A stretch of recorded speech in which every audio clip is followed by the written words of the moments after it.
Gentleman from Colorado is recognized for 3 minutes. Thank you, Mr. Speaker. I rise in strong support of this rule for H.R. 1913, the Local Law Enforcement Hate Crimes Prevention Act, as well as the bill itself. Last July, a young transgender Latina living in Greeley, Colorado, was brutally attacked and murdered.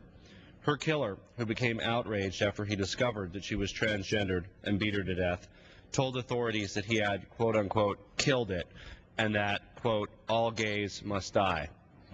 Just last week, I'm glad to announce that Angie's killer was convicted not only of first-degree murder, but also of a hate crime in the beating death of Angie under Colorado law.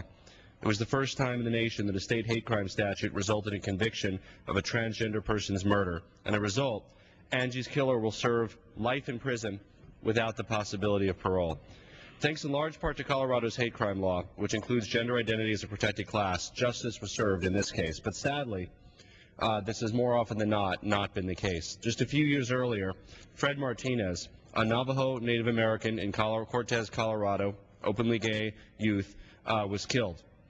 The perpetrator, who along with an accomplice had met Fred at a carnival that night, attacked and beat him to death with a large rock. Later, he bragged to his friends that he had, quote, beat up a fag, end quote. In contrast to Angie Zapata, Fred's killer was not charged with the hate crimes because no Colorado or federal law protecting gender identity existed at that time. His assaultant received a 40-year sentence under a plea agreement, but will be eligible for parole in 25 years. If he had been charged with a federal hate crime, he would have received a life sentence without parole. Sadly, Angie and Fred are not alone. Since 1991, over 100,000 hate crime offenses have been reported to the FBI, with over 7,000 reported in 2006. And although much is talked about violent attacks against the lesbian, gay, bisexual, and transgender community, this is not just an LGBT issue. Violent crimes based on race, religion, ethnicity, and national origin are reported every year.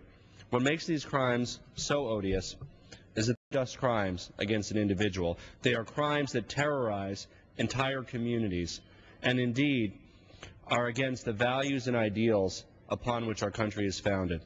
With each attack, these criminals are attempting to send a message of intimidation to the victim's entire community, a message that Americans do not belong and deserve to be victimized solely because of who they are. Far from creating a class for special protection, we are establishing equal protection under the law for people who do not enjoy it today in this country. The hate crimes bill that we are voting on today is sending a message that these crimes will no longer be tolerated. I strongly support efforts to punish hate crimes, and I'm a proud co-sponsor of the bill. This is especially important, the bill is especially important for police departments in smaller towns that don't always have the resources to deal with hate crimes. For example, the cost of the investigation and prosecution of Matthew Shepard's killers dealt a severe blow to the Laramie, Wyoming law enforcement budget, resulting in the furlough of 5 officers, undermining public safety. This bill would prevent that. This bill also corrects 2 major deficiencies in current law.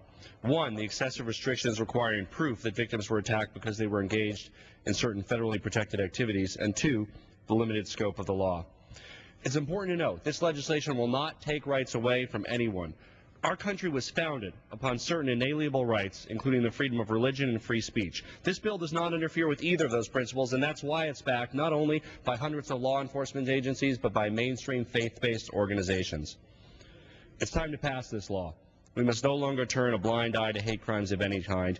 Everyone, regardless of race, creed, color, and sexual orientation and gender identity, must stand equal in the eyes of the law. I encourage my colleagues to support the rule and the bill. Thank you. Gentleman's time has expired. Gentlewoman from North